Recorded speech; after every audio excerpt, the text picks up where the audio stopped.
Bismillahirrahmanirrahim. Assalamualaikum warahmatullahi wabarakatuh. Alhamdulillahirabbil alamin wassalatu wassalamu ala asyrafil anbiya'i wal mursalin nabiyina Muhammadin wa ala alihi wa sahbihi wa man tabi'a hudahu ila yaumiddin. Ayuhat tulab wa talibat rahimakumullah. Pada pagi yang berbahagia ini insyaallah Ustaz akan memberikan sedikit pesan kepada kita semua yang saya ambil dari kisah Nabi Allah Musa alaihi salam dengan Nabi Khidir atau Nabi Khadir yang Allah Subhanahu wa taala sebutkan kisahnya dalam surah Al-Kahfi. Dalam surah Al-Kahfi Allah sebutkan 4 kisah. Yang pertama yaitu kisah Ashabul Kahfi, kemudian kisah Sahibul Jannatin, kemudian kisah Musa dan Khadir alaihi salam, dan yang keempat adalah kisahnya Zulkarnain. Allah Subhanahu wa taala menceritakan kepada kita tentang kisah Nabi Musa alaihissalam dengan Khadir alaihissalam. Kata Allah Subhanahu wa taala, "Wa idz qala Musa li fatahu la abrahu hatta ablugha majma'al bahraini aw amdiya huquba." Ingatlah tatkala Musa berkata kepada pembantunya, pembantu Nabi Musa alaihissalam adalah Yusha bin Nun, yang setelah Nabi Musa meninggal dunia, maka Yusha bin Nun dapat wahyu dari Allah Subhanahu wa taala dan menjadi nabi di kalangan Bani Israel. Dulunya dia adalah pembantunya Nabi Musa alaihissalam. Ingatlah tatkala Musa berkata kepada pembantunya, la abrahu, saya akan terus berjalan, ya, hatta ablugha majma'al bahrain, hingga saya mencapai majma'al bahrain, yaitu pertemuan dua laut. Pertemuan dua laut. Para mufassirin mereka berbeda pendapat tentang maksud dari Majma'al Bahrain, yaitu pertemuan dua laut. Mujahid yang mengatakan bahwa pertemuan dua laut yaitu pertemuan Laut Persia dengan Laut Arab. Dan ada yang mengatakan bahwa Majma'al Bahrain, pertemuan dua laut, adalah pertemuan ya antara Teluk Aqabah dengan Teluk Arab, ya. Nah, di situ Nabi Musa mengatakan bahwa saya akan berjalan sampai di sana, di pertemuan dua laut, ya, hatta ablugha majma'al bahrain au amdiya huquba, atau saya akan berjalan dalam waktu yang lama. Huquba artinya waktu yang lama, ya. Kisah Nabi Musa dan Khadir ini ada sebabnya. Dalam Sahih Bukhari dari Ubay bin Ka'ab, Rasulullah sallallahu alaihi wasallam bersabda bahwa suatu ketika Nabi Musa alaihissalam dia berdiri untuk menyampaikan ceramah di hadapan Bani Israel. Ingat, Nabi Musa adalah Nabi terbesar Bani Israel. Maka Nabi Musa berdiri di tengah-tengah Bani Israel untuk menyampaikan ceramah, nasihat-nasihat. Setelah dia selesai menyampaikan ceramah alaihissalam, maka ada seorang Bani Israel yang berdiri dan bertanya kepada Nabi Musa. Kata dia, apakah kamu mengetahui seseorang yang lebih alim darimu? Maka Nabi Musa mengatakan, tidak, saya tidak mengetahui seseorang yang lebih alim dari saya. Kemudian Allah Subhanahu wa taala menegur Nabi Musa alaihi salam. Kata Allah Subhanahu wa taala, sesungguhnya ada seorang hamba dari hamba-hambaku yang dia lebih mengetahui dari kamu. Maka Nabi Musa alaihi salam ingin bertemu dengan hamba Allah tersebut, ingin belajar kepadanya. Maka Nabi Musa dengan pembantunya Yusha bin Nun melakukan perjalanan. Dan kita lihat bagaimana Nabi Musa alaihissalam mengatakan bahwa dia akan terus berjalan sampai bertemu dengan hamba tersebut di Majma'il Bahrain, di pertemuan dua laut. Atau dia akan berjalan dalam waktu yang lama. Ini menunjukkan bahwasanya seseorang penuntut ilmu harus memiliki semangat yang tinggi, himmah aliyah, semangat yang tinggi, semangat yang berkobar dalam menuntut ilmu. Tidak boleh malas, tidak boleh ya berleha-leha, mesti dia mempunyai semangat yang tinggi dalam menuntut ilmu. Lihatlah Nabi Musa alaihissalam. Nabi Musa alaihissalam dia lebih mulia daripada Khadir alaihissalam. Nabi Musa alaihissalam adalah kalimur rahman, yaitu hamba yang atau nabi yang berbicara langsung dengan Allah Subhanahu wa taala, dan dia termasuk ulul azmi minar rusul, ya. Tapi ketika diberitahu oleh Allah Subhanahu wa taala bahwa ada seorang hamba yang dalam suatu perkara lebih tahu daripada Musa alaihissalam, Maka Nabi Musa ingin belajar kepadanya. Di sini juga para ulama menyimpulkan bahwasanya seseorang yang meskipun sudah banyak ilmunya, dia mesti belajar lagi. Nabi Musa alaihissalam adalah nabi besar, ya, nabi yang agung. Tapi ketika diberitahu bahwa ada seorang hamba yang mengetahui suatu perkara yang tidak diketahui oleh Musa alaihissalam, maka Nabi Musa bersedia belajar kepadanya. Banyak orang-orang ketika dia sudah alim, tamat dari perguruan tinggi, dia tidak mau lagi belajar. Dia sudah jadi guru, dia nggak mau lagi belajar. Dia cukupkan dengan ilmu yang telah ada. Padahal ilmu itu sangat luas dan ilmu itu terus ya mengalami kemajuan. Lihat Nabi Musa alaihissalam, ini pelajaran bagi kita. Dia punya semangat yang luar biasa ya untuk menuntut ilmu.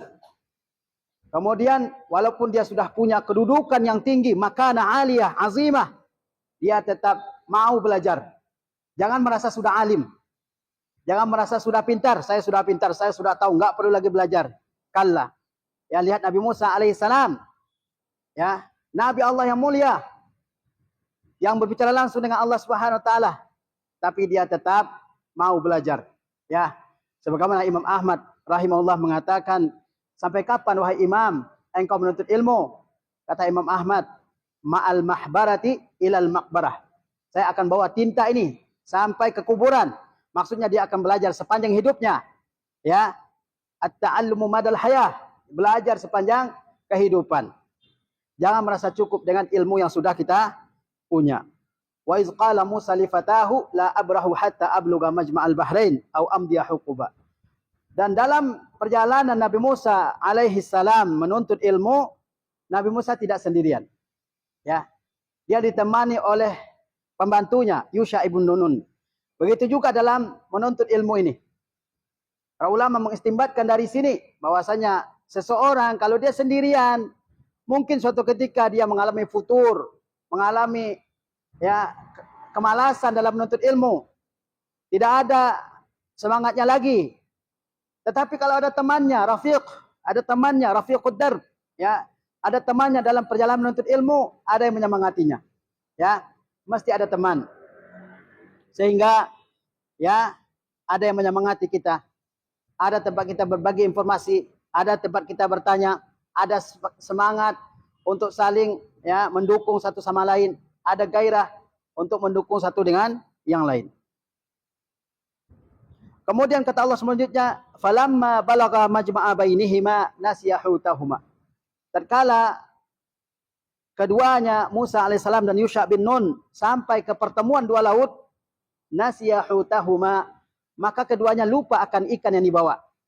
Nabi Musa alaihissalam dan Yusha bin Nun ketika mereka berdua melakukan perjalanan, mereka bawa bekal. Demikianlah harusnya penuntut ilmu. Ya, supaya dalam perjalanannya menuntut ilmu dia tidak terkendala, bawa bekalnya. Ya, menuntut ilmu perlu bekal. Apa saja bekalnya? Di antaranya makanan, bawa makanannya dari rumah untuk dimakan supaya enggak kelaparan. Orang kalau sudah lapar susah buat mikir. Dan juga bekal-bekal yang lain dalam talabul ilm. Perlu buku, bawa bukunya. Perlu alat tulis, bawa alat tulisnya ke tempat menuntut ilmu. Ya. Karena bagaimana orang melakukan sesuatu sementara alatnya enggak punya. Lihat Nabi Musa alaihi salam, ya. Dia melakukan perjalanan yang jauh. Dan para ulama mengatakan yang pertama melakukan safar li talabil ilm. Yang pertama melakukan safar jauh untuk talabul ilmi adalah Musa alaihi salam. Ya, jauh dia berjalan untuk talabil ilm dan dia bawa bekal dan dia punya teman. Ya, falamma balagha majma'a bainihima nasiya hutahuma. Ketika dia berdua sampai di pertemuan dua laut, keduanya lupa akan ikan yang dibawa. Para ulama mengatakan ikan yang mereka bawa adalah as-samakul malih, yaitu ikan yang sudah diasinkan supaya bertahan lama, ya. Dan yang lupa adalah Yusha bin Nun. Yang membawanya adalah Yusha bin Nun. Tetapi dikatakan oleh Allah, nasiya hutahuma. Keduanya lupa akan ikan keduanya. Kenapa dikatakan keduanya lupa? Padahal yang lupa adalah Yusha bin Nun. Karena mereka berdua sama-sama melakukan safar. Fattakhaza sabilahu fil bahri saraba. Maka ikan itu mengambil jalannya ke laut. Ikannya sudah mati. Ini hal yang ajaib ya. Ikannya sudah mati. Sudah diasinin. dibawa dalam keranjang, dalam kantong, dan dibawa safar berhari-hari di tepi laut. Ketika keduanya beristirahat di sebuah batu besar dan tertidur, dan saat itu ikan itu hidup, bergerak-gerak dalam keranjang, kemudian loncat ke laut. Dan Yusha bin Nun melihat kejadian itu. Kemudian Musa dan Yusha setelah terbangun, maka keduanya melanjutkan perjalanan. Kata Allah Subhanahu wa taala, "Falamma jawaza qala li fatahu atina ghada'ana."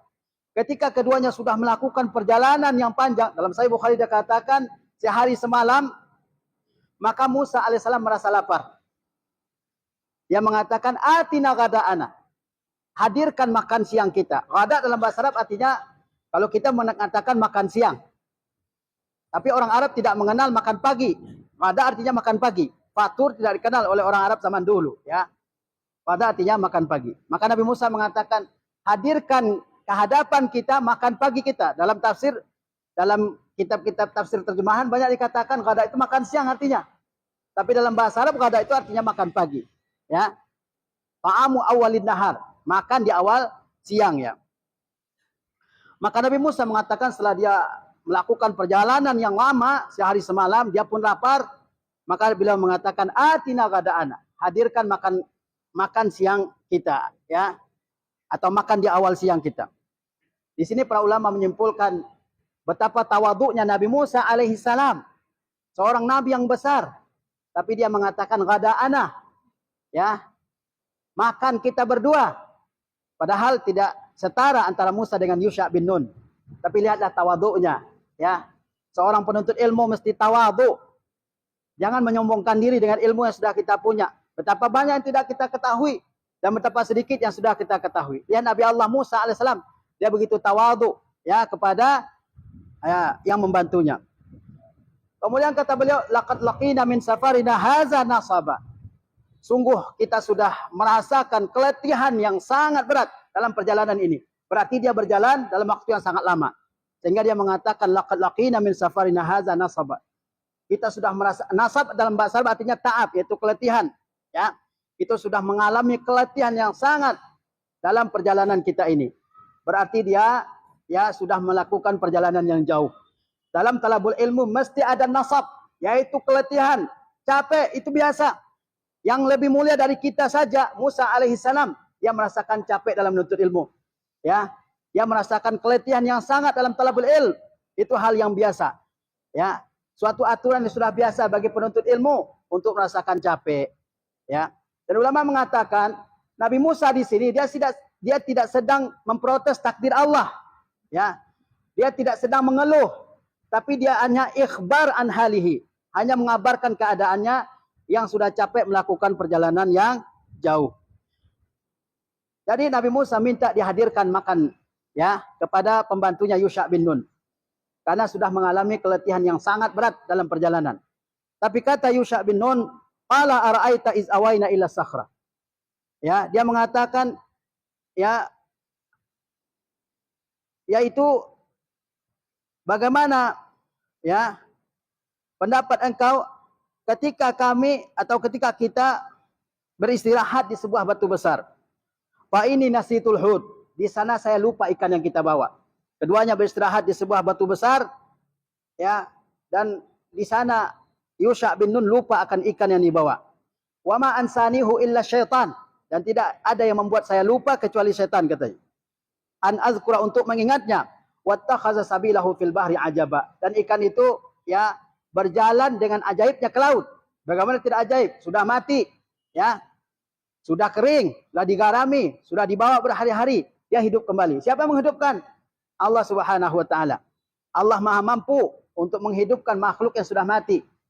Oleh sebab itu, ya, ayat ini dijadikan oleh ulama akan adanya yaumul ba'ats, hari kebangkitan, di mana makhluk yang sudah mati dihidupkan lagi oleh Allah Subhanahu wa taala. Dan kita mengetahui bahwa menciptakan lebih sulit daripada menghidupkan kembali. Ini makhluk sudah diciptakan oleh Allah Subhanahu wa taala, ikan. Kemudian sudah ditangkap, ya, diasini, dikeringkan. Kemudian dibawa dalam keranjang dalam waktu yang lama, dan Allah Subhanahu wa taala ya menghidupkannya kembali. Nabi Musa alaihi salam ketika dia ingin belajar kepada Khadir alaihissalam, Allah berikan tanda kepadanya. Tandanya adalah di mana hamba tersebut. Tanda kata Allah Subhanahu wa taala di pertemuan dua laut, dan tanda kamu akan bertemu dengan dia adalah ikan yang kamu bawa hidup kembali. Ikan yang kamu bawa hidup kembali. Di situ dia berada. Ya. Kata Nabi Musa selanjutnya, qala zalika ma kunna nabgh. Itu yang kita cari. Di tempat kamu kehilangan ikan, itulah tempat yang kita cari. Padahal dia sudah melewati tempat itu dan sudah berjalan dalam waktu yang lama. Dia tidak lanjut pulang karena enggak ketemu, enggak. Banyak orang ketika sudah enggak ada gurunya, telat sedikit langsung pulang. Ya, langsung main-main. Dia tidak tunggu. Lihat Nabi Musa alaihissalam, dia sudah lewati tempat tersebut, tempat dia kehilangan ikan dalam sehari semalam. Ketika besoknya dia ingin makan, ikannya sudah hilang. Ternyata tempat hilang itulah dia akan bertemu dengan Khadir alaihissalam. Kata dia, qala zalika ma kunna nabgh. Itulah yang kita cari, tempat itulah yang kita cari. Di sanalah saya akan bertemu dengan hamba tersebut. Ya. Fartadda ala atharihi maqasasa. Maka keduanya balik, ya, mengikuti jejak langkah keduanya. Keduanya berjalan di tepi pantai, ada jejak langkahnya. Diikuti lagi jejak tersebut. Ya. Fawajada 'abdan min ibadina. Disitulah keduanya menemukan seorang hamba dari hamba-hamba kami, yaitu Khadir alaihissalam. Atainahu rahmatan min indina, yang telah kami berikan dia rahmat dari sisi kami. Rahmat di sini ditafsirkan oleh ulama dengan an-nubuwah, kenabian. Nabi Khadir alaihissalam adalah nabi, ya. Wa 'allamnahu min ladunna ilma, dan kami ajarkan dia ilmu, ya, dari sisi kami. Jadi Nabi Khadir dia merupakan hamba Allah Subhanahu wa taala. Ya, dia diberi rahmat oleh Allah yaitu nubuwah dan diberikan ilmu oleh Allah Subhanahu wa taala. Ya. Di antara ilmunya nanti akan disebutkan oleh Allah Subhanahu wa taala di ayat-ayat selanjutnya. Ya. Nabi Khadir alaihissalam adalah nabi dan sudah meninggal sebelum Nabi Muhammad. Ada orang meyakini Nabi Khadir masih hidup, bertebaran di mana-mana di muka bumi, kadang ada di sana di sini. Ya. Tidak ada seorang pun, ya, sebelum Nabi Muhammad SAW yang masih hidup di masa beliau. Kemudian lihat Nabi Musa langsung mengutarakan niatnya untuk belajar kepada Khadir. Kata Nabi Musa, qala lahu Musa hal attabi'uka. Nabi Musa berkata, bolehkah saya mengikuti engkau? Padahal kita tahu Nabi Musa adalah seorang Nabiullah yang mulia, ya, Kalimur Rahman dan ulul azmi minar rusul. Tapi lihat bagaimana sopan santun beliau, bagaimana adab beliau kepada gurunya. Ya. Kata Nabi Musa, hal attabi'uka. Maukah, ya, engkau, bersediakah engkau untuk aku ikuti agar saya belajar kepada engkau? Ya. Ala an tu'allimani mimma ulimta rusyda. Agar engkau bisa ajarkan kepada aku, ya, petunjuk yang aku bisa pedomani dalam kehidupanku.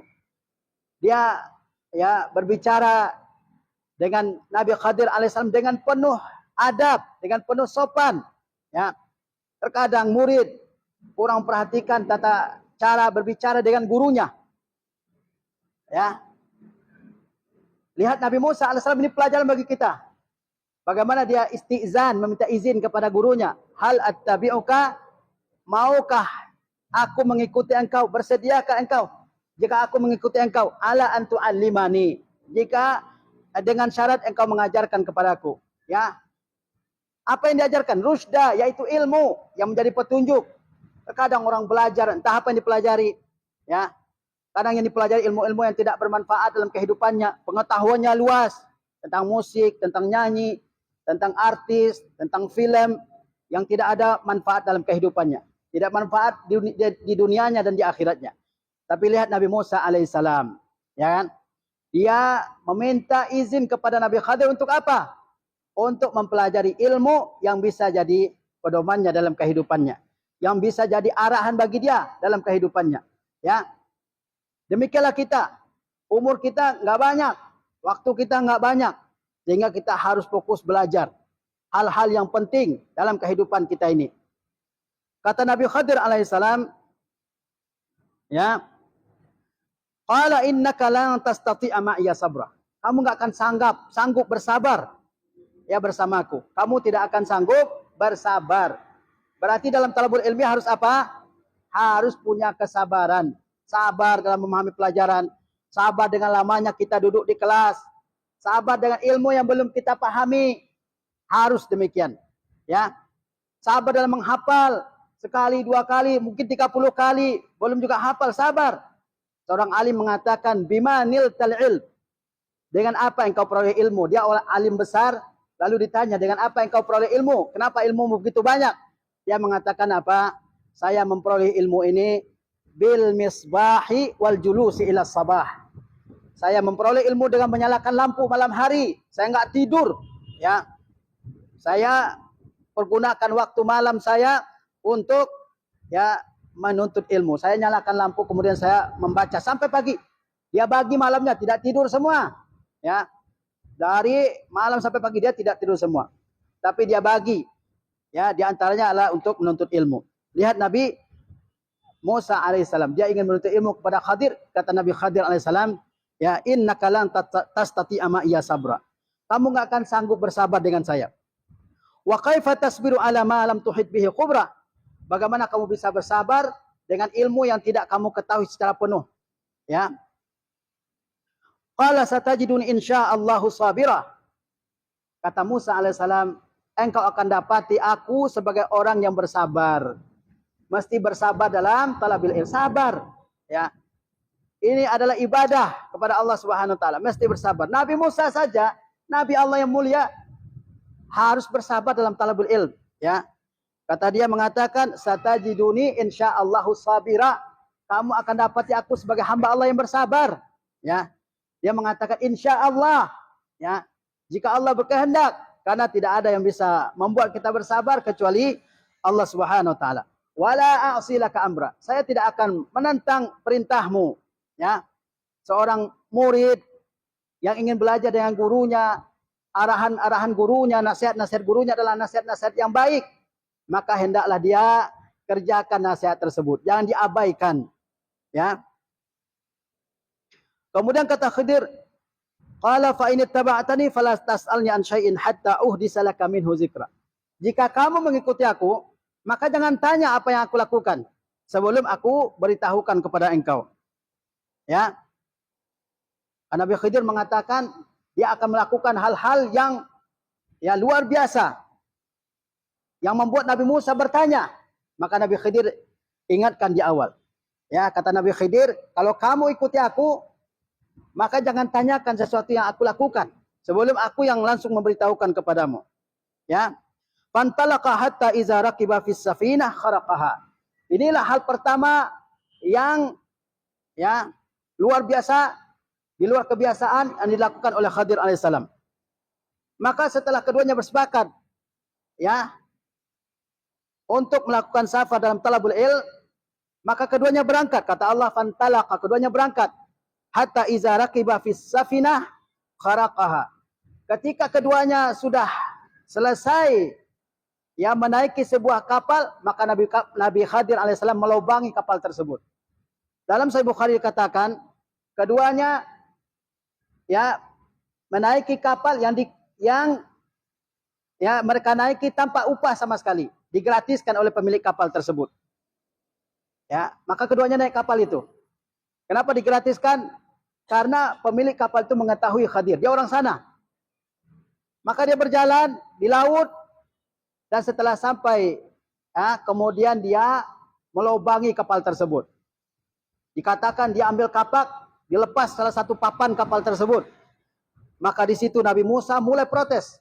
Ya. Kata Nabi Musa, ya. Qala akhraqtaha, kenapa engkau lubangi kapal? Litughriqa ahlaha, supaya pemiliknya tenggelam. Laqad ji'ta syai'an imra. Kamu sudah lakukan suatu hal yang aneh. Orang sudah ya membantu kita, membiarkan kita naik kapalnya dengan gratis. Kemudian begitu sampai di tujuan, kamu lubangi kapalnya. Ya. Ini suatu hal yang aneh ya. Kemudian Nabi Khidir mengingatkan Nabi Musa dengan janjinya. Kata Nabi Khidir, qala alam aqul innaka lan tastati'a ma iya sabra. Dia berkata, bukankah dulu sudah saya katakan, bahwa kamu tidak akan sanggup bersabar melihat apa yang akan aku lakukan. Khadir alaihissalam melakukan semua itu bukan dengan pilihannya sendiri, tapi wahyu dari Allah Subhanahu wa taala. Kemudian kata Allah, qala la tu'akhizni bima nasid. Kata Allah mengenai ucapan Musa, jangan engkau menghukum aku, kata Musa, dengan ya kelupaan aku. Wala turhiqni min amri usra. Dan jangan engkau ya merasa susah dengan tindakan aku ini. Fantalaka, maka keduanya berangkat meninggalkan pantai tersebut. Hatta iza laqiya gulaman faqatalah. Lalu ketika ya keduanya bertemu dengan seorang anak kecil, maka Nabi Khadir membunuh anak kecil tersebut. Ini hal lebih aneh lagi dari yang pertama, ya. Dia membunuh anak kecil. Qala aqtalta nafsan zakiyah. Kata Musa, apakah kamu bunuh anak kecil yang masih suci, tidak berdosa? Kenapa dibunuh? Laqad ji'ta syai'an nukra. Kamu sudah lakukan hal yang suatu yang mungkar. Nabi Musa kembali protes kepada Khadir, padahal dia sudah janji tidak akan berprotes. Ya, dia tetap memprotesnya. Kemudian, ya, Nabi Khadir alaihissalam mengingatkan Nabi Musa alaihissalam, qala alam aqul innaka lan tastati'a ma'iya sabra. Bukankah saya sudah bilang kamu enggak bisa bersabar denganku? Kemudian Nabi Musa mengatakan, qala in sa'altuka an syai'in ba'daha fala tusahibni. Kalau saya masih bertanya kepadamu setelah 2 kali berprotes kepadamu, maka jangan engkau menemani aku lagi. Maka keduanya berangkat menuju kampung.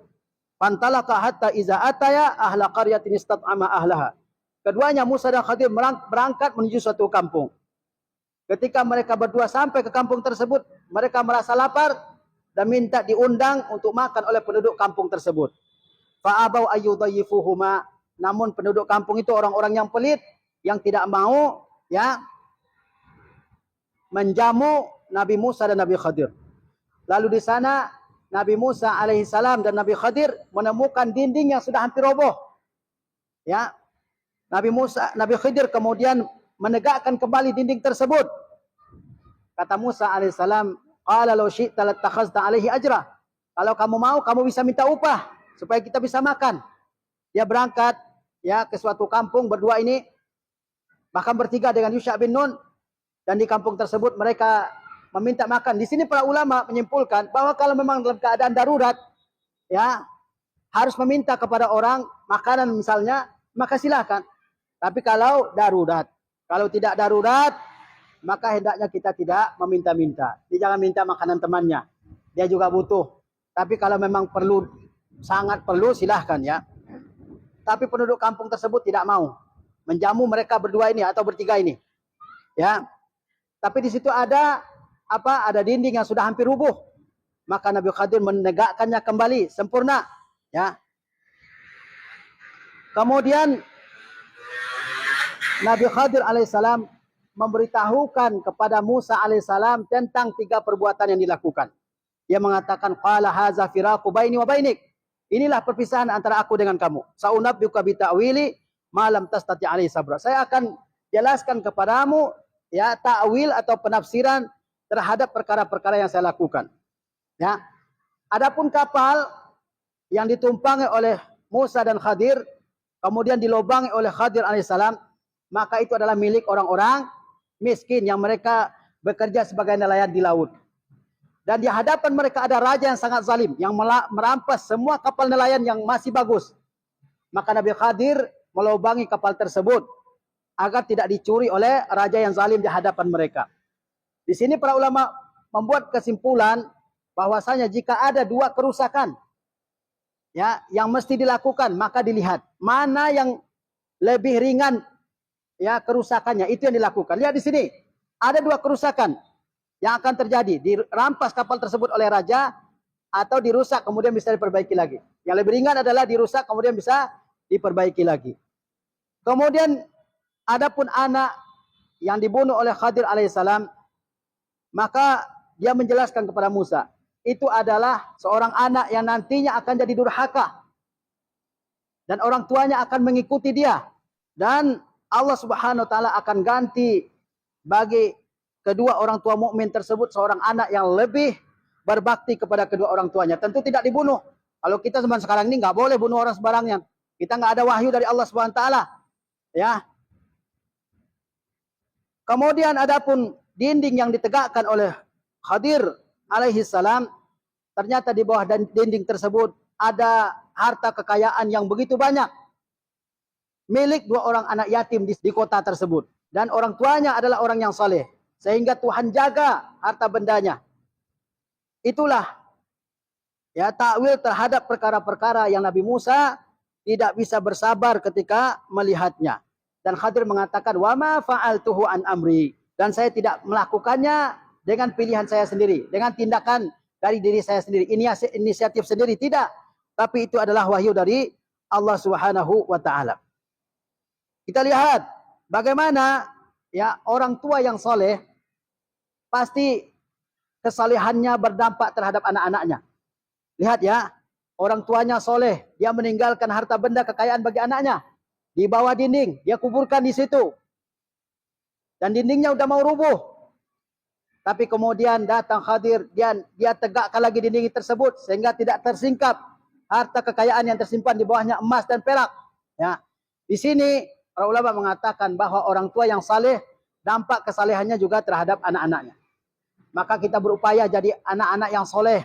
Sehingga nanti ketika kita punya keturunannya dijaga oleh Allah Subhanahu wa Ta'ala. Inilah kisah Nabi Khidir dan Nabi Musa alaihissalam, atau Nabi Musa dan Nabi Khidir yang Allah Subhanahu wa Ta'ala sebutkan dalam Al-Quran. Setiap kisah yang Allah sebutkan dalam Al-Quran mengandung hikmah dan pelajaran yang banyak bagi kita semua, termasuk kisah ini. Dan tadi sudah kita sebutkan beberapa faedah pelajaran dari kisah ini. Semoga bermanfaat bagi kita semua. Assalamualaikum warahmatullahi wabarakatuh.